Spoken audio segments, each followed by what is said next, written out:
ইমাম সাহেবকে ডাক দিয়ে, হুজুর আপনাদেরকে আল্লাহ বিবেক দেয়নি, হুজুরদের তো দোষ একটা পাইলে তার সাথে আরো 3টা যোগ দিয়া, হুজুররা যদি জামার কাপড়ের লম্বা জামা পরে, হুজুরেরা কাপড়ের দাম বাড়াইছে। ছোট হলে কটেনি হুজুর, হুজুর যদি দাওয়াত খেতে যাওয়ার সময় আস্তে আস্তে যায়, হুজুর মনে হয় এক দান খায় আসছে, পেট নিয়ে হাঁটতে পারে না।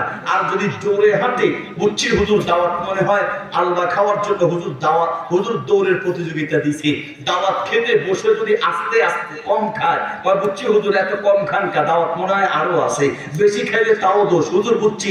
আর হুজুরেরা আলবা পাইলে 2 চামচ বেশি খায়, মানে হুজুরের দোষের শেষ নেই। হুজুর আপনি যে নামটা লিখছেন, নামটা হয়েছে আপনার বিবেক নেই হুজুর। হুজুর অবাক হয়ে বললেন, চাচা আমি যদি বানান ভুল করি বলেন, আমি বানানটা ঠিক করে দেই। না বানান ঠিক আছে। তুই কি ভুল করলাম? কার হুজুর, গত বছর যে আমি হজ করতে গেছিলাম, হজে থেকে এসে আপনারা যে দাওয়াত দিয়ে খাওয়াইছি, আপনি যে নামটা লিখছেন, নামটা কি হয়েছে? নামে কি ভুল করছে বলেন তো? নামের শুরুতে আল হাসদাই। এইরকম হজ কিয়ামতের মাঠে তোমার মুখের উপরে নিক্ষেপ করা হবে, ঠিক না? এরকম হজ আল্লাহর কাছে কবুল হবে না। হজ তোমরা করলেই সওয়াব পাওয়া যায় না, যদি ইখলাস না থাকে।